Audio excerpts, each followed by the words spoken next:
This is Sexy Funny Raw, where we chat all about the world of sex, from dating and relationships all the way to the adult industry itself. I'm Silvia Saige, and this is my Pornspective, answering all the questions you weren't even brave enough to ask Google. Get ready, because Sexy Funny Raw starts now.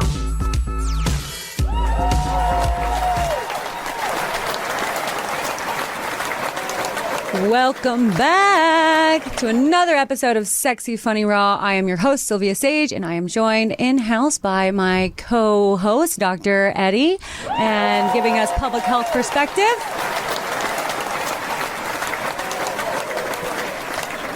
And I'm so very thankful to have Miss Angelina Mirenda as our guest for this month, and she will also be giving us some sex perspective. I feel like you are a sex educator extraordinaire at this point. Thank you. After the words I heard come out of your mouth on our last episode, I am just so thankful to have you here. So thank you for joining us here in studio. And today we are getting into role play as a form of sexual health. So role play can be so fun, right? I personally, obviously, role play is a huge part of my life, my career. Everything that I do, I play a role, and I love it. But I also am into role play in my personal life, and I feel like it's a way to really, I don't even know what I would say expand your sexual knowledge, but I would say to get more comfortable with your sexual side, right? To be able to have the healthy communication with a partner and to be able to both express your ideals and things that might interest you and be able to spice things up, right? Yeah. Definitely. Now, Angeline, have you ever taken place in some role playing in your personal life? Yes. So a lot of my introduction to sex was actually like online role playing. Oh, okay. I'm a nerdy little birdie. I love it. But I think what it helped me to do was really acquaint myself with kind of like the interpersonal dynamics that I was looking for and different fantasies that were fun to explore. Because I think if I can be like actor nerdy for a second, there's this idea of like the mask, right? And that we all wear different masks throughout our day. So who I am here and how I talk, the tone of my voice, what I'm willing to divulge is very different than when I go home and speak to my roommate or call my parents or go to the store. And I think role playing kind of lets us explore parts of ourselves that maybe don't get to come out and see the light of day in like a very consistent fashion in the real world where it's maybe not safe for them to. Right. Making it super intimate, right? Yeah. You know, and it's being able to share that with somebody and you don't want to say like your deepest, darkest, because it's not necessarily your darkest, but it is some of the things that you like probably hold in from the rest of the world. And if you can share this with this partner and really expand on things like how beautiful that really is. I 100%, I feel like role-playing allows you to step into kind of a character, and that character gets to explore new things that you wouldn't necessarily explore as yourself. Does that make sense? Yes. Because let's talk about like I was doing a role play last night for my fans. I make a lot of content for my OnlyFans site, and I kind of love that I'm constantly getting requests because then I get to like explore different sides. And it was like a secretary type moment, and like I love that. I love getting to be like, I will help my boss do whatever he needs to do to like make this the best month we've ever had in sales, And it was like, it's just stuff like that where I was like talking about like getting up his performance level. And I was like, wow, I'm actually really, really into this, and you find yourself like really getting into the role. And I was like, wow, this is actually a huge turn on right now. I want to work for somebody, like somebody find me a boss. Yeah. Like I need a boss. I need to work on production. It was hot. And I love doing that. I love like finding new ways, really open things up. I think maybe a challenge that could potentially be or exist rather, is if your partner doesn't like that or doesn't know how to do it or is really awkward and uncomfortable about it. Right. And so how to overcome like that struggle, because this could be a wonderful creative outlet for so many people. But what if your partner just doesn't think that way or feel that way or even want to experience it? There's like a challenge there. Yeah. And so figuring out and having that, like those serious conversations about what would be okay for you and what are the limits of what you're comfortable doing, even if you're not really into it, you could still be doing it for me, right? And we could still figure out like what is the minimum or the maximum that you're willing to do, and then I can work around that or something like Right. that. So that's maybe like a good like dinner conversation or a conversation over drinks. At dinner. Chili's, 100% at Chili's. But no, I would definitely say like if you're having like some cocktails before you're going into the bedroom, maybe have those conversations. Or I even had a boyfriend. We would both write a list of like all the like things that we were like really looking to doing with that person in different places and different like, just whatever, if we wanted to, he wanted me to be a teacher and, sorry, Dr. Eddie.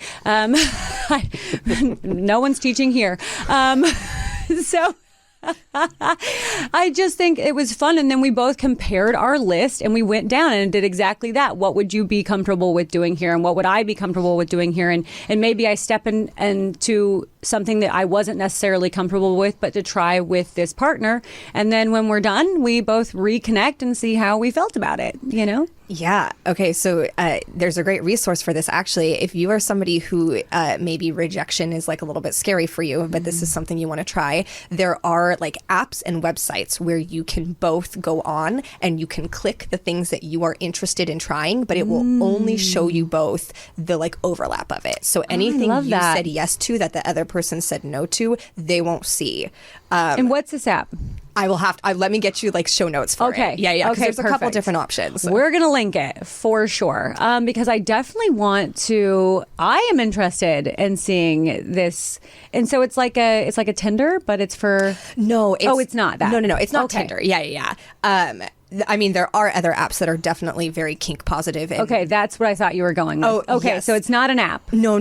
Well, I think there might be an app version of it, but it's not like a matching swiping app. Okay. Does that make sense? Yeah. But so it'll link you but it does link you with people. Yeah. So you can, you and like your partner or partners would be able to, you'd both see the same list and then you would check like what you want and what you're okay with. And then it would only show you. Oh, it's for you and your partner. Yes. It's not, I had a misunderstanding. Okay. So this is for you and your partner to go through what you actually, like a checklist. Correct. Beautiful. I do love that. Okay. All right. But I thought you were talking because before the show you had mentioned like kind of like a dating app, but it's very kink positive. And so that's what I thought you were going down that road. So that's Field, FEELD. Perfect. And the people in their profiles, this is probably why she got confused as I was talking about, people in their profiles will be very clear. They'll list their interests. I want a sub. I want a brat. I want a dom. There's a whole lexicon that then one must be friendly with Google for. Yes. But it is a way to like pretty quickly know whether your partner is going to be accepting. Yeah. Interesting. I do really like that. I never knew something like that existed. So that's really cool. I thought it was, basically just you having conversations with this person, which can be hard to introduce in the beginning, I feel like, or even once the relationship is established, because I feel like you don't want to make your partner feel insignificant or that what they are already doing isn't enough. But at the end of the day, it's your sex life and you should be able to spice it up and be comfortable communicating an uptick with that partner, So, and it doesn't even necessarily have to be an uptick. I think just having some variety can be, fun. Like maybe the delivery man or the repair man needs to come and you weren't quite dressed when the repair man got there and oh my gosh, I've run out of money, So just like fun ways to like have different sex outside of the bedroom, maybe. Not the actual repairman, just to clarify that, right? So we're talking about your partner in a role. Just to be clear. It's role play. If you go to Jiffy Lube and try this, we are not guaranteeing results. Yeah, we did not recommend. No, but I think it can be just get sex outside the bedroom. Get sex. We talked, missionary gets a bad name. I do love missionary sex, but get out of missionary, and mix it up and make it fun. And yeah. Do either of you listen to or read Esther Perel? No. Okay, she's this phenomenal sex therapist, and she has written a couple of books, and she has a podcast. And one of the main things that she talks about is actually like the disparity between the erotic and what is necessary for like long-term intimacy. So in order to feel secure with people, right, we typically want to feel like we know them on all levels and understand like every facet of their personality. But in order for the erotic to stay alive throughout life, it is very often charged by the unknown and by novelty and by new experiences. So I am of the opinion that role play is actually a great way to bridge those two things. Yeah. No, that's a very interesting look on that. And I should really stop giving away so much information about myself. No! That's what I took from there. I was like, wow, I do overshare. I do too. I'm a constant overshare. But I think that's how to send the proper message, and I like to give my own personal life experiences so people don't feel like I'm just talking out of my ass, and like I'm not just giving like one-sided explanations. These are things that I've actually personally gone through, in my own life. So yeah, I love that. So when wanting to make everybody comfortable in this situation, it is definitely very important to make sure that you have consent from both parties, that everyone knows what's going to be happening in this scenario so no one gets too uncomfortable and things don't get taken a little bit too far. Another way to have have a stopping point to this is have a safe word. Maybe it's pineapple, or don't make it water bottle, don't make it lube, but don't make it things you actually want in the situation, but maybe octopus or something of that nature, just something that where you can feel comfortable that at this point this is where something has gone maybe a stretch too far. Everybody, supercalifragilisticexpialidocious. Yeah. Stop this. And I don't want it to necessarily stop the sex. That's not the hope that everything just like comes to an end, but maybe just like pull it back just a little bit. Sometimes I feel like verbiage we talked about this in sex talk. Sometimes verbiage can go a little bit too far and make someone feel a little bit uncomfortable. I, for one, would love to be your dirty girl, but if you call me a dirty whore, we have a situation, So I think there's actually a really great tool for that, which we all played as children. Red light, green light. Yes. So green light, go. This is okay. I'm very comfortable in this situation. Yellow light, I haven't reached my limits yet, but we're nearing them. Yeah. Red light, we must stop. Yeah, I love that. Okay, those are your new safe words. Ready? Green light, yellow light, and red light. No, but it is important to kind of let you know what your boundaries are. And I love the yellow light because now I am getting a slightly bit uncomfortable. I don't know how much further I can go here, but now we're pressing my boundaries. I think that's hugely important. Yes. Because you do want to like step outside of a comfort zone and you do want to try new things. But at some point it might be, maybe it's painful, or maybe it's bringing up some weird childhood trauma that's making you super uncomfortable. And now I can't get aroused any longer, So things like that. And do have to be careful of someone losing arousal, whether it be, the man having erectile dysfunction from something being said or something being done and the loss of the erection, or even on a woman's end and the loss of like the wetness inside of a woman's vagina, or even a woman does need to be stimulated in order for the vaginal canal to even open up and accept a penis. So did I say that wrong? Vaginal canal? That's right. Is that the right word? Okay. So we want to, these are things where you can't just,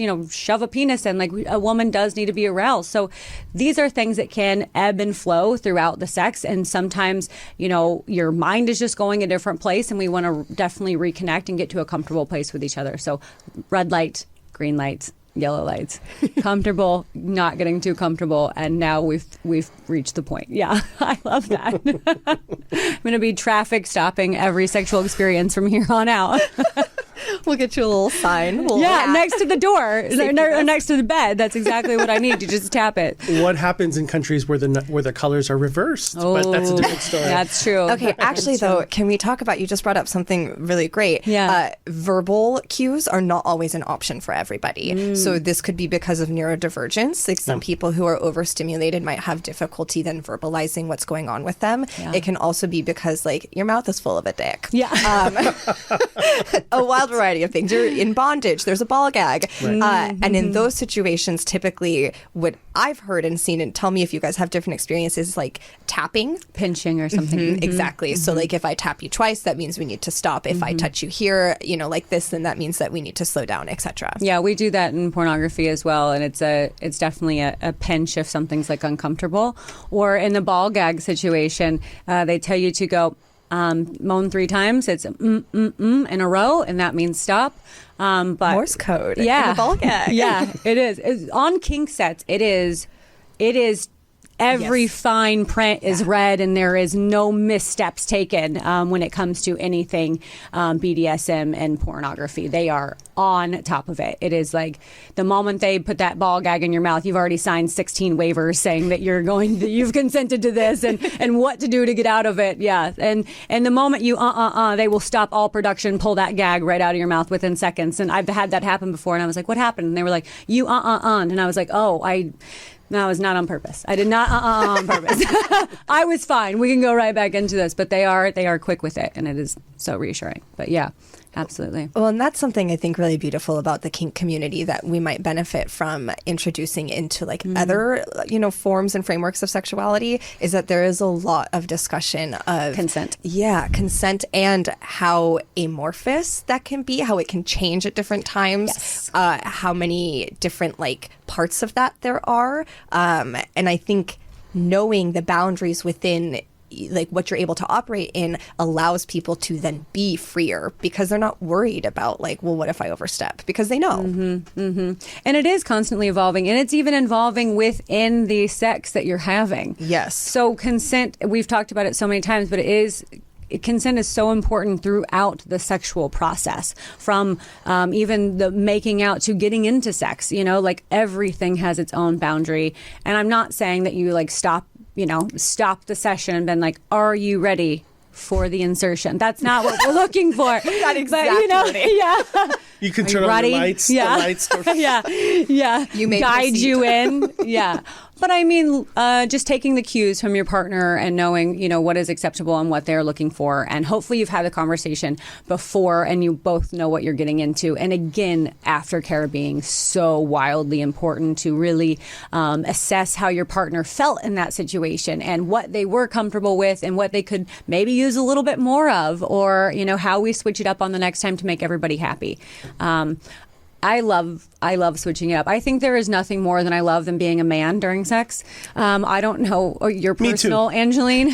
Yeah, I know you love being a man during sex, but Angeline, have you ever role played to being the man and a strap-on scene with it, or not a scene, but pegging? Yes, I haven't, but I am interested in it. I'd be down for it. She's got that check mark on her box, just so everyone knows. I'll try a lot. It is one of my favorite things, and I'll tell you why. Is because you get that power dynamic shift. Yes. And you get to be the one in full and total control. But then it's interesting because, and we talked about this in role play. We haven't discussed this in role play, but I want to, because we're so focused on a dominant and a sub that we forget that they can also be interchangeable. Because when I am dominant to this man and I am giving it to him, I feel so much power. I then get turned on by the power I feel, and now I want him to fuck me. And we'll take off the strap on, and then he will fuck me. And it is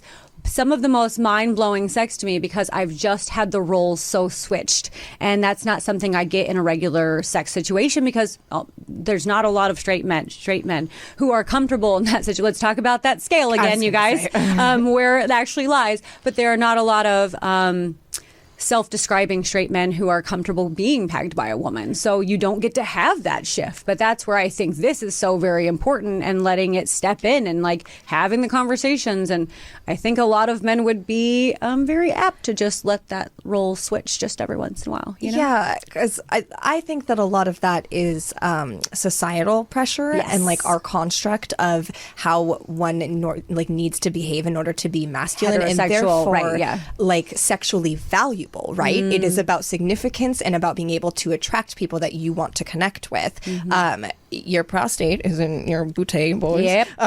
And people who are non-conforming to the gender binary, but who have a penis, like that is where that's located, and it can stimulate a really wonderful orgasm. If you like doing butt stuff, it doesn't mean you're gay. Right. You're gay if you're gay. You're gay if you are somebody who identifies as a man and you love men. And you're in a loving, committed relationship with a man. That's where it comes down to, right? It's the compatibility. It's not the sexual. I don't feel like your sexuality defines who you are as a person in the slightest. I constantly have sex with women, and I don't view myself as homosexual in the slightest. So no, I very much feel as I'm a straight woman, but I engage with all sorts of sex. There's also some, like, if we want to go sub-level a little bit, there's like a romantic spectrum as well. So some people will say that I am bisexual but hetero-romantic, which would mean that I am willing to engage in intimate emotional relationships with only somebody of a different gender, but I want to have sex with people of multiple genders. Yes. Okay. I'm there with you. Yeah. That's where I'm at. All right. I like that. It's really such a struggle for men to overcome these ideals, these like false ideals of masculinity that have been really put into us for a long time. And that's really changed recently. Yeah. And so because of that recent change, I'd say that there are more men exploring it, but it's still so stigmatized. Yeah. And even women come to the table having a lot of stigma about that kind of stuff. So it internally within the couple or the unit, it creates its own potential problems where someone can be really insecure, like the female partner or the partner can be really insecure if the male wants to try or experience it because it's so closely tied to homosexuality when it has very little to do with it. And we've certainly discussed like the type of orgasm being significantly different. Yes. And so it's all of these brilliant men that are out there not really getting the best out of what we have to offer in the world, right? So. Yeah, here's the thing. What we have decided as masculinity is a fucking bust for you guys. Yeah. So, like, I think we would all benefit from letting that go. Yes. Yes, we would. Well, and also femininity on the opposite end, right? 100%. Because some men would be very uncomfortable with those roles, and some men would be very turned on by them. Yeah, absolutely. But switch it up. Let somebody else be the dominant person. Let somebody else be the sub, and vice versa. Switch it up and find out what is going to, set you afloat. What's your thing? What's the role you want to play? Right? It's not just pegging boys. Yeah. Although I do love that role. Right. That is one of my favorite roles. Yeah, absolutely. Okay, what else do we need to do here before we move on? Anybody else? Do we want to talk about types of role play? Let's do it. Let's do it. So I think the power dynamic one we've talked about is pretty big. So that would encompass like dom and sub, brat and brat tamer, teacher student, master slave. I also think there's like a sub-classification of this, which is like sissification or bimboification, which is the idea that you are changing somehow. So bimboification is usually like losing intellect in the pursuit of that like frenzy of desire. And then sissification, I believe, correct me if I'm wrong, is like the feminization of somebody. So curtailing them more towards like very stereotypically feminine aesthetics and behavior. There's also age play, which, it can be a little bit dubious, but I think done within a consenting and respectful framework. Like, I'm not going to yuck anyone's yums. Incest is a big one. Thanks, Game of Thrones. Such a touchy one. It's such a driver in the adult film industry as well, right? It is. Absolutely. It really is. And I do struggle with that one very personally myself. Okay. I just struggle with because a lot of people think that because it's what I do in my film work, that it's like my personal like obsession, and it is certainly not my personal obsession. I have no interest in incest, and I do not have children, and if I did, I would not fuck them or their friends. So well done. Yeah.